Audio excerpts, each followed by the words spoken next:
दादा आपण सुरू करायचं का तुम्हाला चर्चा करायची? आता बसणार आहे काय सांगाल तुम्ही? आहात संपूर्ण गाव या ठिकाणी अन्नत्याग आंदोलन करून बसलेलं आहे, तुमची भूमिका ही वेळ यायलाच नको होती, नाही यायला पाहिजे ती आलेली. हे दुर्दैव आहे राज्याचं, हे प्रचंड मोठं दुर्दैव आहे. त्यातले त्यात तर गावाला आज न्याय मागायला लागतो आणि सत्ताधारी फक्त तपास सुरू आहे एवढंच सांगतायत.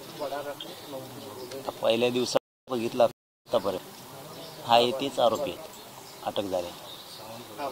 एक्स्ट्रा काय आणखीन कुणी नाही आहे पुऱ्या राज्याला दिसतंय. पण नावं सांगितले जाते, पुरावे पण दिले जाते, अनेक यांच्यावरती ऑब्जेक्शन पण सुरू आहेत. त्याच्यानंतर ते प्रक्रिया कशी राबत नाही हे कळत नाही. काय त्यांच्यात लोक आहेत, काय काय होत आहे. कुटुंबावरती आलेली वाईट पात्र अत्यंत दुर्दैवी आहे. हे कोणावर नाही आलं पाहिजे. तुम्ही स्वतः कुटुंबियांशी भेटला होता, तुमचं स्वतःचं म्हणणं पण असं होतं की ही वेळ नाही आहे, अशा तुम्हाला अशा प्रकारच्या आंदोलनामध्ये सहभागी झालं पाहिजे. प्रशासनाने गांभीर्याने म्हणून आज ही वेळ आली आहे. गांभीर्याने घेतलं असतं तर इथून पाठीमागे जे 6 आरोपी करा सांगितलं नाव आहेत टोटल, म्हणजे खंडणीत मदत करणारे, खुनात मदत करणारे, भ्रष्टाचार असणारे, काही पोलीस असणारे, 100-150 नाव होतं. आतापर्यंत 6 आरोपी झाले असते. प्रत्येक वेळेस एक माणूस अटक करायला किंवा एखाद्याचा पुरावा सापडला ही गोष्ट करा म्हणायला प्रत्येक वेळेस आंदोलन करावं लागतं. मग सरकारनं नेमकं काय केलं? 3 महिन्यात नेमकं सरकारनं काय केलं? हे आत्तापर्यंतचे आरोपी अटक झाले, आत्तापर्यंतचे ज्यांच्यावर गुन्हे दाखल करायला लावले, हे तर गावकरी आणि समाजात लढून केलेले. सरकार म्हणून तुम्ही काय केलं नेमकं आत्तापर्यंत? हे लय शोधाचा विषय झालेला सध्या. हे साधा विषय नाही. जनमताच्या रेट्यात किती ताकद आणि सरकारच्या खोट्या सहानुभूतीत किती ताकद, हे देशमुख कुटुंबांना या देशमुख कुटुंबाच्या प्रकरणामुळं महाराष्ट्राला एक गोष्ट बघायला मिळाली. जनमताच्या रेट्यानं काय होतं आणि सरकारच्या भावनिक करून गोड बोलून एखादं प्रकरण हाताळणं त्यांनी काय होतं हे 3 महिन्यात न्याय नाही. आणखी बरं, आता सगळे ग्रामस्थ उपोषणाला बसतात. जनरेट्यामुळे आतापर्यंत यश मिळालेलं आहे. मात्र ज्या काही मागण्या आहेत त्या अत्यंत महत्त्वाच्या गंभीर मागण्या आहेत. त्यामुळे अजूनही या प्रकरणामध्ये प्रशासनावरती दबाव असावा का की हे सगळं होत नाही तातडीने? दबावाची गरजच नाही ना. इतकं ही क्रूर हत्या झालेली, याच्यात दबावाची काही गरज नाही. सरकार तुम्ही म्हणता ना एकाला पण सोडलं जात नाही, धरलाय कोणचा आत्तापर्यंत? एखादं नाव तरी सांगा आम्हाला. हे 9 ते तुम्ही धरलेले नाही, हे स्वतःहून आलेले, तुम्ही आरोपी केलेले नाही आहेत. आणि हे जनतेनं आणि मस्साजोगच्या गावकऱ्यांनी आंदोलन केलेलं हे, त्यामुळे हे आत्तापर्यंत अटक झालेली. ज्यांचे आत्तापर्यंत 3 महिन्यात नावं सांगितले, सांगणारे तुम्हाला सगळ्याला माहिती, पुरावे दिलेले, म्हणजे खंडणी मागणारे कोण, खून मागणारे कोण, नावं सांगणारे तुम्हाला माहिती, त्यांना सांभाळणारे कोण, गाड्या पुरवणारे कोण, हे पुरावे सांगणारे, पुरावेसह सांगणारे, ते नावं कुणी सांगितले हेही तुम्हाला माहिती. घरं कुणी राहायला दिली आणि कोणत्या टोलना किंवा कुंकड गाड्या गेल्या हेही पुरावे देणारे कोण आहेत हेही तुम्हाला माहिती. भ्रष्टाचार कोणी उकरून काढला, भ्रष्टाचार कोणी केला आणि हे याचे अमुक पुरावे आणि अमुक नावं हे सांगणारे कोण आहेत हे. आणि परळीमध्ये जेवढे खुनं झाले हे खुनं कुणाचे कुणी केले हे पुरावे देणारे आणि माणसं सांगणारे आणि या सगळ्यांना 6 आरोपी करा म्हणणार हेही तुम्हाला माहिती. पोलिस कोण, PI कोण, API कोण, हेही नावं सांगणार आहेत. आणि 6 रुपये करा म्हणणारे ही कोण आहेत हेही तुम्हाला माहिती आहे. हॉस्पिटलमध्ये जाताना डॉक्टरांनी नुसत्या डोक्यात मुंग्या आल्या म्हणून ॲडमिट करून घेतलं, पण तिथं रोहित म्हणून कोण बोंबलत होतं हे नाव सांगणारे कोण आहेत हेही तुम्हाला माहिती आहे. तरी एकही 6 रुपये आत्तापर्यंत होत नाही. मग नेमकं ह्या प्रकरणाचं तुम्हाला सरकारला करायचं आहे काय? आता ह्यो शोधाचा विषय झालेला आहे. शोधाचा विषय लांब राहिला. ह्यो शोधाचा विषय झाला आहे. नाव सांगणारे तुम्ही, पुरावे देणारे तुम्ही, सरकार तुम्हीच. एक आरोपी होत नाही की तरी कुटुंबाला बसायची वेळ येते. परत दुसऱ्याला म्हणणार तुम्ही राजकारण करता. म्हणजे तुम्हाला पळून जायला वाट येते. तेवढा एक शब्द वापरायचा आणि मोकळं व्हायचं. पण तुम्ही केलं काय आत्तापर्यंत त्याचं? साधा तुम्हाला आणखीन उज्ज्वल निकम देता नाही आले. एकदम किरकोळातला किरकोळ विषय. मागणी करणारे तुम्हीच, द्या तुम्हीच, बैठका घेणारे तुम्हीच, मुख्यमंत्र्यांकडं मस्साजोग गावकरी घेऊन जाणारे तुम्हीच, आणि होऊ नाही देणारे बी तुम्हीच. मग दुसरा काय? पाटील आपला रोज पुरावर आहे नेमकं. आपण जे म्हणताय तुम्ही आहात आरोपी, तुम्हाला माहित आहे, मुख्यमंत्र्याकडे तुम्ही घेऊन जाताय, हे सगळं तुम्ही करताय म्हणजे कोण? आता मुख्यमंत्रीच करून घेतात ना, दुसरं कोण घेत आहे? मुख्यमंत्रीच करतात ना. कुटुंबाशी गाव सोबत राहायचं, मागण्या असतील त्या मंजूर करायला लावू, तुम्ही ऐकून घ्या, आम्हाला सांगा.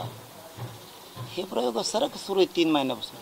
पण झालंय काय याच्यातलं? आत्तापर्यंत झालं काय? तुम्ही या विषयात नका राजकारण आणू. ह्यो विषय लय गंभीर आहे. कारण कुटुंबाला बसायची वेळ येते. तुम्ही सरकार असून याच्यात एक शब्द बोलणार फक्त, करायचं दिसतंय, झाले मोकळे पळवाट. तुमच्या त्या शब्दानं किंवा प्रत्येक वेळेस गोड बोलून, तुम्ही प्रत्येक वेळेस हे करू म्हणून तुम्ही देशमुख कुटुंबाला वेठीसणार. त्यांच्यावरती दुर्दैवी वेळ ही यायलाच नको होती. आता सरकारच ही देईल तरी पण त्यांना उपोषणाला बसायची वेळ येते. ही लय संशोधनाचा विषय झालेला आहे सध्या, आणि सगळ्यांना कळतंय. फक्त आता प्रत्येकाला राजकीय हित दिसायला लागलं. पण त्याच्यात दुसऱ्यांदा देशमुख कुटुंबाचा बळी घेऊ नका. तुमच्या राजकीय हेतूसाठी महाविकास आघाडी असेल किंवा महायुती असेल, दुसऱ्यांदा बळी नका घेऊ आता. आणि मुख्यमंत्री 100% दुसऱ्यांदा बळी घ्यायला लागलेला संतोषभाई.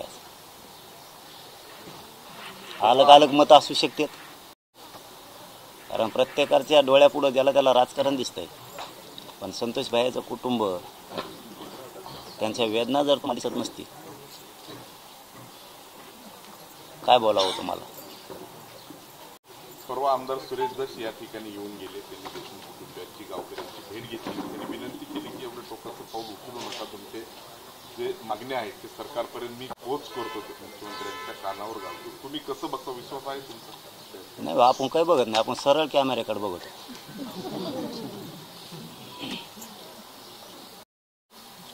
सांगतील असं वाटतं ते किंवा त्यांचं ऐकतील ते?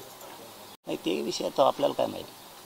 आपल्याला जेवढी धमक आहे ना तेवढं छातीत ठोकून काम करतो. मग कोणाचा बाप असू दे, दुश्मनी होऊ दे, नाही तर वैर होऊन अस्सल रक्त आहे, फिरून मागे सरकार.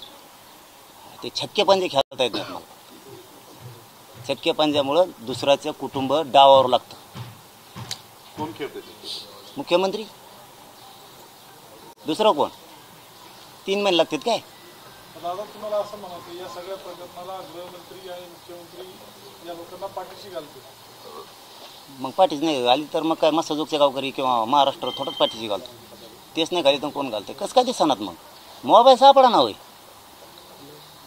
तो कोण आहे, खोट्या का चाट्या काहीतरी देऊ, त्याचा मोबाईल सापडा नाही का? नुसतं मोबाईल. अरे यार, सगळ्याला सगळं कळतं. काय आता जे देशमुख कुटुंबीय 1 महिन्यापूर्वी 1.5 महिन्यापूर्वी मुख्यमंत्र्याला जाऊन भेटतात. मुख्यमंत्र्यांसोबत सातत्याने चर्चा होते. त्या ठिकाणी अनेक लोकप्रतिनिधी हजर असतात. आणि त्यावेळी जे आश्वासन मुख्यमंत्र्यांनी देशमुख कुटुंबियांनी दिलं होतं ते पाळलं गेलं असं तुम्हाला वाटतं? कुठे पाळलं असतं तर अर्ध बीडचं जेल भरलं असतं. आणि ही महाराष्ट्रातली पहिली घटना अशी आहे. आणि त्या घटनेतले पीडित हे पहिल्यांदा देशमुख कुटुंबा इतकं दुसऱ्यांचे दारं झिजवणारं मी कुटुंब बघितलं. इतके न्यायासाठी प्रत्येकाची उंबरी झिजवली. हे उपोषणला बसायची वेळ आली. आमचा खरेपणा पटत नाही आहे. हाव जी असते ना ती कशात असली पाहिजे कशात नसली पाहिजे त्याचं भान असलं पाहिजे.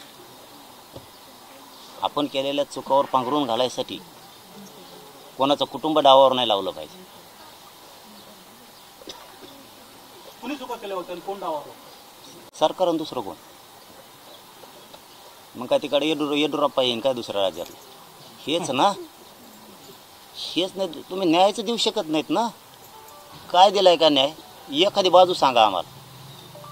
हे झाले नव्हतं आंदोलन करूनच झालेत मत्स्यजो कुटुंबाकडून गावकऱ्यांकडून सगळ्या. तुम्ही धरलाय कोण? ते काल परवा इकडे एक ते परळीला गेले होते ते पोलिसाला 2 माणसं सुद्धा आत रेटत नव्हते. गाडीत रेटत नव्हते आत. हे उभ्या महाराष्ट्रानं बघितलं. 2 माणसं 50-50 पोलिसाला आत नुसते दारात सुद्धा जात नव्हती ती. जसं काय पलीकडून विषय हाती उभा केले त्यांना इतकी ताकद होती त्यांच्या. म्हणजे इथं न्यायाची भूमिका लक्षात येते एका फटक्यास. न्यायाची भूमिका कसा मार्ग करून दिला यांनीच आरोपींना पळून जायला तिथंच सिद्ध होतं ती. त्या आपण म्हणतो ना स्वतःहूनच स्वर्ग किंवा एक भात शिजला की नाही एका शेतावून बघायचं ते उत्तम उदाहरण आहे परवाचं. एका आमदाराच्या गाडी पुढं 2 जण उभा राहतात आणि 10-15-20 पोलिसांना सुद्धा ते दारापर्यंत सुद्धा जात नाहीत. ते उत्तम उदाहरण आहे. हे आरोपी अटक कशी होती? हे शक्य नाही. एकही आरोपी सहआरोपी होईल याच्यात असं वाटत नाही. 100% वाटत नाही. कारण करणारे सगळे ते आहेत. दादा आपण आला त्या दिवशी यापूर्वी स्वतः धनंजय देशमुख हे टाकीवरती चढले होते. एक आंदोलनाचा उद्रेक झाला आणि त्यात जवळपास 2-2.5 तास तुम्ही मध्यस्थी करून त्यांना खाली उतरवण्याचा प्रयत्न केला आणि त्यानंतर वाल्मिक करारावरती कारवाई झाली. तो उद्रेक पाहता आज पुन्हा हा उद्रेक हा जरी शांत असला तरी हा सुद्धा उद्रेकच आहे. उद्रेकच नाही तर हे प्रचंड भावना दुखावलेल्या आहेत प्रत्येकाचं. पण आता मतप्रवाह दुःखाच्या बाजूने ठेवायचे का सरकारच्या बाजूने ठेवायचे? इथं माणुसकी कशी आहे, जिवंत आहे का बेगडी आहे, हे महत्त्वाचं. तुमच्या माणुसक्या ज्यावेळेस उफाळून येतात ना त्यावेळेस इथं माणुसक्या उफाळून यायला पाहिजे. तुमच्या डोळ्यात देखता कुटुंबाचंच लेकरू जाऊन त्यांना उपोषणला बसायची वेळ. हे लहान शब्द नाही आहे. देशमुख कुटुंब उपोषणला बसतंय म्हणजे आज नाचक्की झाली सरकारची. त्यांना काही वाटत नाही समजा त्याचं. ते सगळ्या दुनियाचे बिनलाज आहेत. त्यांना काय फरक नाही पडत याचा. पण इथं माणुसकी आता जिवंत असायला पाहिजे होती की देशमुख कुटुंब काही करून बसू द्यायचं. देशमुख कुटुंब काही झालं तर बसू द्यायचं नाही. पुऱ्या मागण्या मंजूर करायच्या आत्ता. त्याला म्हणते सरकार. जनता तर करणारच नाही. त्याला नाविलाज. पण दादा तुम्ही यापूर्वी स्वतः आवाहन केलं होतं की पाऊल उचलू नये, स्वतः देशमुख कुटुंबाने अशा आंदोलनामध्ये सहभागी होऊ नये. पण ही विनंती करत असताना सरकारला पण इशारा दिला होता. आता काय वाटतं तर आता आंदोलन सुरुवात झाली आहे. आज पहिल्या दिवस संपत काय आपण नाही म्हणलो परंतु न्याय जर मिळणार त्यांच्या डोळ्यासमोर गावकऱ्यांचा दिसणार नसला, न्याय मिळताना दिसत नाही, पर्याय तरी काय? 7 दिवस झाले घोषणा करूनही तुम्ही येत नाही. तपास यंत्रणेला मी तरी दोष नाही देत आणि त्या SP कलेक्टरला पण नाही. त्यांच्या हातातच काही नाही. वरून 100% अधिकारच दिलेले नाही. त्यांना जर मोबा सोडली ना लगेच गरज नाही भाऊ 3 महिन्याची. 2च दिवसात अर्ध जेल भरलेलं दिसेल तुम्हाला बीडचं. 100% मोबा जर दिले बघा भरीव देत का नाहीत. इथं काम होत नाही आहे. इथं फक्त यायचं, भाषण करायचं, बाईट द्यायचं आणि मोकळं व्हायचं. एक साधा आणि सोपा एक प्रयोग सुरू आहे देशमुख कुटुंबाच्या दुःखाच्या आडू. काय बघायचं, माना हालायचा फक्त आणि बसायचं, उठायचं आणि बसायचं उठायचं आणि चालले. ही एक प्रसिद्धीचा भाग झाल्याने झाला इथं नेत्यांना येऊन. काही नाही दुसऱ्या याच्यात काय होणार. 3 महिने झालं ना, काहीच व्हाय ना. करते करवी ते प्रगती काय भाऊ, मला एवढं सांगा, याच्यात प्रगती काय? या तपासात प्रगती नवीन काय? आता 409 तारखेला दाखवली. काय प्रगती? कोणता आरोपी धरलाय? कोणचा सहआरोपी केलाय? कुणी गाड्या दिल्याला? कुणी धमकी दिल्याला? याच्यात प्रगती काय आहे मॅटर? बरं, आमच्या जवळ असून त्याचा उपयोग काय? तुमच्या गाड्या तुमचे चष्मे बघायसाठी नाही आलो ना आम्ही. हे आंदोलन त्याच्यासाठी सुरू नाही. त्या देशमुख कुटुंबाच्या जो खून झाला संतोष भाईचा, त्या प्रकरणात प्रगती काय? शून्य. अरे उज्ज्वल निकम साहेब, साधा विषय देव, ते सुद्धा नाही. आणखी हे खूप मोठं षडयंत्र दिसतंय, खूप मोठं. अर्धे इकडं अर्धे तिकडं.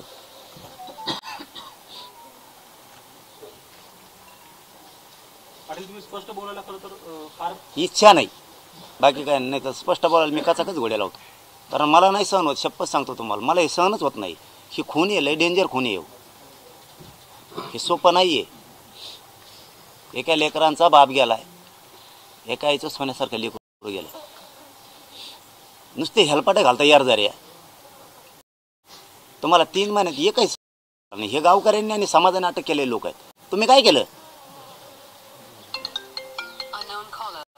हे इंडियात येऊन नुसते भाषणं ठोकायसाठी आंदोलन नाही आहे. येता आणि भेटून जा, पाणी पेले की विचारतील, आता सोडलं काय तुम्ही पाणी, हे विचारतील. अरे ते नाही, हे दुर्दैव आहे सरकारचं. हे बसले हेच खूप झालं सरकारसाठी. एकतर आत्तापर्यंत त्यांचं अंग थरथर कापायला पाहिजे होतं की हे पाप आता डोक्यावर घ्यायचं कसं. संतोष भाईच्या कुटुंबाला बसायची वेळ आहे. हे नुसते ते माहोल तयार करण्यासाठी खेळ झालाय त्यांचा. इथं यायचं, मीडियात बोलायचं, चालले निघाले, पुन्हा यायचं, पुन्हा जायचं की निघाले. प्रगती काय आहे या मॅटरमध्ये? काय प्रगती? काय देशमुख कुटुंबाच्या आणि सोमनाथ सूर्यवंशीच्या प्रकरणात काय प्रगती? सगळं उकरून तर तुम्हीच काढता. सरकार तुम्हीच. काय बोलायचं? उलट सरकार मागं असल्यावर टेन्शनच नाही ना. समजा आपल्या घरातला सरपंच म्हणल्यावर आपल्याला काही टेन्शनच नाही ना. आधी आपल्या गल्लीतला रस्ता, मग बाकीच्या गल्लीतला. सरकारच आपल्यासोबत आहे.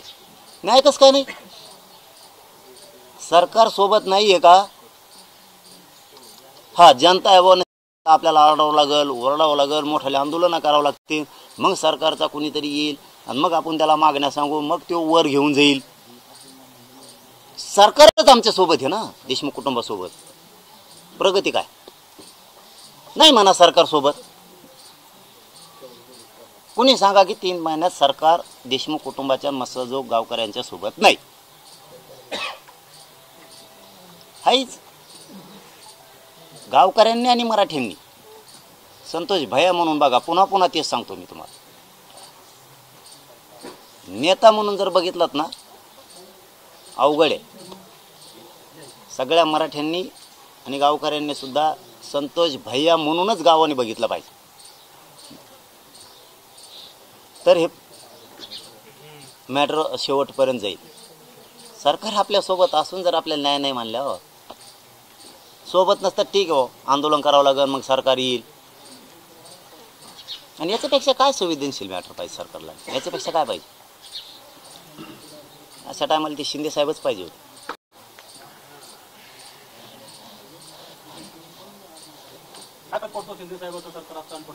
कपामध्ये टाकले असते, टांगड्याला धरून आपलेले असते झाडाझाड कुंकडे बी. अहो हे काय तिरस्कारासारखं वागणूक राहू. ही तिरस्कारासारखी वागणूक आहे. तिरस्कारासारखी देशमुख कुटुंबाला उपोषणला बसावं लागतं म्हणजे तिरस्कारासारखी वागणूक आहे. एकही संधी सोडत नाहीत गोड बोलायची. मागणी उद्या सकाळी मान्य, परवा दिवशी चाललो, 13 दिवशी आलोच. ठीक आहे ना. तुम्हाला कुटुंबाने आणि गावकऱ्यांनी रिस्पॉन्स दिला का नाही? मुख्यमंत्र्याला दिला आत्तापर्यंत, आजही देत आहे. तुम्हाला एकदा मायादया फुटत नाही. मग यांनी जर रिस्पॉन्स दिला लिकरू जाऊन, एकतर सरकार पक्षाला जे प्रकरण घडतं ते प्रकरणचे लोक कधीच सरकारला रिस्पॉन्स देत नाही. मागणी अमके करा नाही तर आमच्याकडे येऊ नका असं म्हणते. आज ह्या कुटुंबाने एवढा विश्वास टाकलेला आहे की सरकारसोबत, मग आता किती अटकवायला पाहिजे. म्हणजे गोड बोलून गुळाची सुरी तर कापायची नाही आहे ना. या प्रकरणात असं कसं काय होतंय. ज्यांच्या पाठीशी सरकार नाही त्या प्रकरणाला न्याय मिळते. आत्तापर्यंतचे 2 पाठीमागचे उदाहरण, सरकार सोबत असून न्याय नाही. पाठ कशी तोपटायची. इतकी दुर्दैवी वेळ. ही लय संशोधनाचा विषय झाला आहे भयंकर. 3 महिन्यापासून सरकार सोबत आहे तर एक बी आरोपी नाही. आणि हे देशमुख कुटुंब उपोषणाला बसतंय म्हणजे इथंच तिरस्कारात लक्षात येतो किती तिरस्कार आहे. दादा तुम्ही म्हणताय की एकनाथ शिंदे त्यांनी जेलमध्ये टाकलं असं ते सरकारमध्ये आहे तरी काही होत नाही. अरे बाबा, मुख्यमंत्री होते तेव्हा चलून दिलं नाही तर उपमुख्यमंत्र्याचं केव्हा चलून द्यायचे. तेव्हा कामं झाले नाही. ती आमच्या 2 मागण्या आता महिना होऊन उद्या मराठा आरक्षणाचे उद्या मग उपोषण सोडलेलं. 4 बोली होती, 8 होत्या. म्हणले 4 करतो. ठीक आहे म्हणलं 4 का होईना समाजाचं कल्याण होईना. काय करायचं लावून धरून. 4तल्या 2वर आले. 2 चढालाच लागले आहेत आमच्या, आणखी उतारायला लागल्यात नाही. 2तले ते 2 केले त्याचा तपास नाही आणखी काय कोणाचीच कोणाला मिळणार. म्हणजे याच्यावरून लक्षात येतं ना की गरिबांचा किती सरकारला तिरस्कार असावा. आमचं द्या सोडून समजा ते बघू त्या आरक्षणाचं काय ते. पण हे विषय ही क्रूर हत्या झाली. इथं माया दया पाहिजे सरकार. इथं पण राजकारणच. इथं माया दया पाहिजे. बोललो ते करायला पाहिजे. जे जे सांगितलं ते पटापट केलं. ते कुटुंब आंदोलनात बसायचं विषयचं नाही. हे निर्धास्त राहते की किमान आपल्या लेकराला न्याय मिळेल या आशेवर तरी ते जगते. एकनाथ शिंदे पण एकदाही आले. अरे बाबा ते नाही ते त्यांचा विषय काय येणार आहेत का नाही ते मला माहीत नाही. बाकीचे कोणी जेवण नाही गेले त्याचं काय. मग तर फडणसाहेब बी नाही आले. तर त्याने काय हेलिकॉप्टरला होतो देशमुख कुटुंबाने यायला. काही इकडे लय मुसळधार पाऊस होता म्हणून त्यांना इथं पूर आला होता मध्ये सगळे पुलं होऊन गेले. मग ते बी नव्हते आले. ही बरोबरी नाही करायलो. फरक सांगितला आम्ही. आमच्या अनुभवाचा फरक सांगितला. आम्ही काय बरोबरी नाही करायलो. फडणवीसांचा द्वेष किंवा चांगले आम्ही फरक सांगितला काम करण्याचा. त्यावेळेस आंदोलनावर ते करताना सुद्धा समित्या फेमित्या कामाला लावायचे जोरात. काही काम असलं ना कोणाचं पण म्हणजे त्यांचे बाकीच्याही समाजाचे कामं केले त्यावेळेस ते स्पीड न करायचे. म्हणून काम केलं बघ तोंडात नाव निघतं. तुम्ही चांगल्या बातम्याला माणूस तोंडात नाव निघतं. मग ते कोणाचा बी असो हेच नाही तीच पद्धत. मग यांचं नाव आम्ही यांना 50 बाऱ्या बोलतो ना. कौतुक करते तुमचे लोक पाठ थोपटीत येईल तुम्ही काम करा. 3 महिन्यात मला तर नाही दिसत बा. मला तर नाही दिसलं आणखीन की 3 महिन्यात अमुक अमुक झालं म्हणून. हा कागद झाले 2-3 ट्रक भरल्या कागदाचे. पुरावे कागद फोटो सगळं. पण त्याच्यावर प्रगती नाही. काय ईडी नाही बीडी नाही काही नाही काही नाही काही नाही काहीच नाही. आता होतं दुसरं कोणी असतं ना ईडी नसली तरी लावीत येत. सामान धामाचंच मोगम पळत येत कुंकडं. इकडे ईडी नाही. परत कोणाची जप्ती नाही. उलट गाड्या झाकून ठेवल्यात. काच सुद्धा खराब नाही झाली पाहिजे इतकी दक्षता आहे. धुवून बी काढली कागून आतून म्हणतात काय. मला म्हणले हो काही जण आतून धुवून काढली काढली वास मारित होती कागून बहुतेक. दादा एका मोर्चाच्या ठिकाणी तुम्ही अभिमन्यू पवार, सुरेश दस, संदीप क्षीरसागर, बजरंग सोनवणे आणि असे इतरही आमदार उपस्थित होते. आणि त्या व्यासपीठावर आपण अभिमन्यू पवार यांना सांगितलं होतं की तुम्ही मुख्यमंत्र्याच्या जवळच्या आहात आणि हे सगळेजण सोबत तुम्ही घेऊन जा आणि संतोष देशमुखच्या खून प्रकरणातील आरोपींना अटक करावं. फाशीसाठी मुख्यमंत्र्याकडे जाऊन ही मागणी करा असं देखील तुम्ही म्हणले. त्यानंतर तुमचं आणि अभिमन्यू पवारांचं कुठं बोलणं झालंय का काही या संदर्भात? नाही किंवा सुरेश दासांसोबत? नाही मोठ्या लोकांशी बोललं तर थोडं कमी बोललेलं बरं असतं. पण काय असतं विरोधींचं नाव घेतलं तुम्ही विरोधी पकडून तोडू चलू थोड्या वेळासाठी आपण उदाहरणार्थ राजकारण करतील. तुम्ही बी सोबतच आहेत ना. मग तुम्ही तरी न्याय द्यायचा ना. मग तुम्हाला नावच ठेवायचं ना, हे राजकारण करीन ते राजकारण करीन, तर तुम्ही सोबतच आहे. तुम्ही तरी न्याय द्यायचा ना मग देशमुख कुटुंबाला. तुम्ही कधीच काय केली आत्तापर्यंत? तुमची पाठ थोपटाव मुख्यमंत्र्यांची, असं काय काम काय झालं बा? भाषण झालं बा तेवढं त्या अधिवेशनात? एकाला सुटून देणार नाही, धरलाच नाही, सुटून काय देणार? तपास यंत्रणा काय काम करते कुणाचीच कुणाला मिळणार नाही. अजिबात तपास यंत्रणेचं समाधानकारक काम नाही, अजिबात नाही. त्यांना 100% मोबाच नाही. पण आजपर्यंत जो तपास झाला त्यावर तपास चांगला करतायत असं देखील धनंजय देशमुख बोललेले आहे. मी म्हणतो नाही, अजिबात नाही. कोण धरलं? ॲट्रॉसिटी पासूनचा तपास नाही, कॉल डिटेलचा नाही, कोण पळली त्याचा नाही. तो कोण राजेश पाटील आहे, त्याला भजे खायला तिकडे बदली केली आहे, त्या जागेवर खुर्ची टाकून दिली एका जागा. ते महाजन कोणकडे हिंडत आहे? कोणची प्रगती आहे? कोणचा तपास झाला? मेळ नाही. ही बाकीचे लोक मागून आळंदीला कशाला आले ते याचा मेळ नाही. नंतर पोलीस स्टेशनमध्ये धमक्या कस काय दिल्या धनंजय देशमुखला? त्याला कोणी 6 आरोपी नाही. झालंच काय? रागा कोणी नेऊन दिल्या? रागा नेऊन देणारा बी 6 आरोपी नाही, ती पोलीस बी नाही. 5-50 काय फरक पडन भाऊ? दुसरे 5-50 पोलीस जाऊ द्या ना, दारे धरायला एकदा मध्ये जेला जाऊ द्या त्यांना.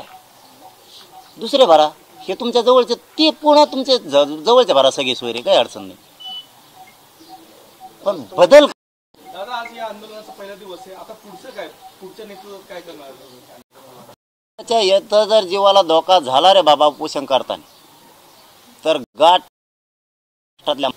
एवढं लक्षात ठेवा. तर त्याचा जर जीवितास धोका झाला, गाठ मराठ्या संघ आहे सरकारची, हे लक्षात ठेवायचं. आणि त्यांना जर काही बंधनं घातली असतील इथं, तर जर कोणी आसपास काही केलं तर अजिबात मस्साजोग गावकऱ्यांची जबाबदारी नाही. एकाही मस्साजोगच्या गावकऱ्यावर गुन्हा दाखल होता कामा नये. तुम्ही 144 लावा, नाही तिकडं 45 लावा. इथं काय दहशतवादी अड्डे टाकले का त्यांनी 144 लागू करायला? काय लोकशाही मारून टाकली का तुम्ही लगेच? तुमच्या हातात सत्ता आली किंवा कायदा लोकशाही आली म्हणून? लोकांनी कायदेशीर मार्गानं, त्याचा अधिकारानं आंदोलन नाही करायचे, उपोषण नाही करायचे. या गावात इथं आसपास काही कोणी होणार बी नाही. पुढं काय झालं तुमचा उद्योग तिकडं बघा म्हणायचं, आम्हाला माहीत नाही. गावकऱ्यांना नाही सांगून ठेवतो, तुमचा काही संबंध नाही त्या गोष्टी. कोणी काही येणं कसली येते, कोणतरी काल वाईट देत होतं म्हणून ते आम्ही ऐकली. ते कोणी काही करतील काय, आपला काही गावकऱ्यांचा संबंध नाही त्याच्याशी.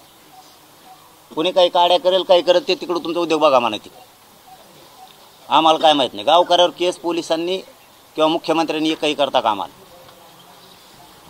मग हे उपोषण चालू ठेवणार आहे की पुढे काय करणार? नाही, ते गावकऱ्यांचा निर्णय, त्याबद्दलचं मला माहीत नाही. मुख्यमंत्र्यांचा विषय तो, ते सोबतच आहेत ना, ते कुठं बाजूला गेले? ते पण आहेत ना. प्रश्न सुटत नसला तर मुख्यमंत्र्यांनी सुद्धा बसायला पाहिजे 1-2 दिवस उपोषणला. कारण त्यांच्या हातात नसेल ही गोष्ट, तर वर मागणी करते केंद्राला, मग ते माझ्या हातात सुटाना म्हणून. त्यांनी सुद्धा 1-2 दिवस एक सपोर्ट म्हणून, समर्थन म्हणून कुटुंबाच्या उपोषणाला बसलं पाहिजे, की देशमुख कुटुंबाला न्याय मिळाला पाहिजे. इथून राज्यातून मिळत नाही पण केंद्रातून मिळावा म्हणून. ही चीड आहे लोकात भयंकर. कारण लोकांना कळतं, लोक लय हुशार येतात. काय चाललंय ना आणि कशा कशा स्वरूपाचं चाललंय हे लोकांच्या ताबडतोब लक्षात येतात. सगळे असून सुद्धा एकही आरोपी आणखीन सहआरोपी होत नाही आहे. नाव घेतलेला माणूस सापडला जात नाही आहे, जवळ हिंडत आहे ती दस्ती त्यांची. याचा अर्थ लोकांच्या लक्षात येतोय काय चाललं. हे बघा, बहाणेबाजी पांघरून घेण्यासाठी कुटाणे करणं, ही भाग वेगळा आहे. सरकार उघडं पडलंय. देशमुख कुटुंब आज बसायलाच नको होतं. चल दादा, तुम्ही या संदर्भात वैयक्तिक कोणाची भेट घेणार आहात का? कारण की काल त्यांनी पोलीस अधीक्षकांची भेट घेतली, पण कुठला तोडगा, तुम्ही वैयक्तिक काही मागणी करताय का? भेट घेतली ना कुटुंबाची. पण तुम्ही दुसरीकडे मागणी करताय का?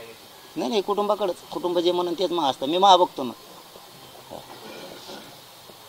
मी बघतो. सरकार आहे ना, करणार आहे ना ते सगळं. एकही आरोपी सुटणार नाही आहे, असं आरोपी सुद्धा सगळे होणार आहेत. सरकारने जबाबदारी घेतलेली ना. कसं काय करीत नाहीत ती? कशा शब्द दिलता मग देशमुख कुटुंबाला? जबाबदारीच घेतली ना मुख्यमंत्र्यांनी, द्यायची त्यांनी, अर्धवट कशाला सोडून द्यायची? म्हणजे बोलतापा द्यायचा ना, अर्ध्यातून पळून जायचं काय आता? आता अर्ध सोडून जायचं, डाव अर्ध्यात सोडून द्यायचा का? देशमुख कुटुंबाचा उन्हात घर बांधलं त्यांचं, अर्ध्यात डाव सोडून द्यायचा का? आहेत ना, भरपूर आहेत ना ते.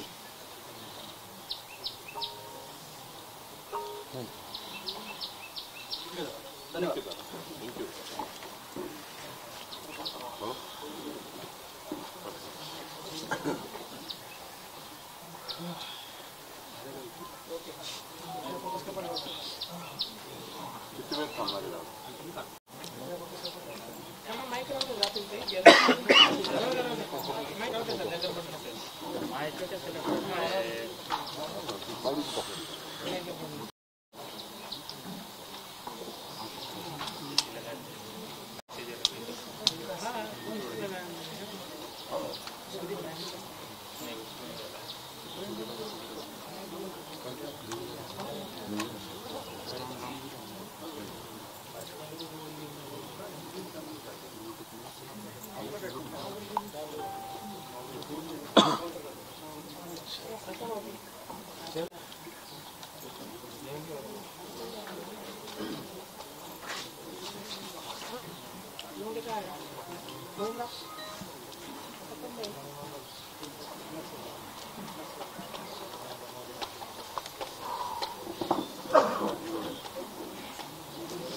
दादा, 2 दिवसाचं शासनानं नाही याच्यावर काही म्हणजे कारवाई केली, कारण तुम्ही म्हणलात तसं 2 दिवसानंतर अन्नत्याग पूर्णपणे या लोकांनी केलेला आहे. तर केस तालुक्यातील सकल मराठ्यांची बैठक झाली, कारण तुमच्याही म्हणजे आम्ही कानावर घालणार, कारण ही ऐनवेळी घ्यायची निर्णयाची गोष्ट. तर त्यासाठी आम्ही सगळ्यांच्या वतीनेच आपल्याला मीडियाच्या समोर विनंती करणार आहोत की भव्य असा मोर्चा आम्ही केस तहसील कार्यालयावर परवाच्या दिवशी, आणि त्याचं कदाचित पुढच्या रणनीतीमध्ये आम्ही सांगू, परंतु ते आंदोलन आम्ही प्रपोज करायला, कारण शेवटी ऐनवेळी घ्यायची निर्णयाची गोष्ट आहे. कारण हे अगोदर प्री प्लॅन होणार नाही, त्याच्यामुळे आपल्याला आपल्या कानावर आम्ही फक्त सार्वजनिकरित्या घालतो की 2 दिवसात जर हे नाही झालं तर पूर्ण तालुक्यातील आणि परिसरातील सकल मराठ्याच्या वतीने आणि बहुजन समाजाच्या वतीने केस तहसील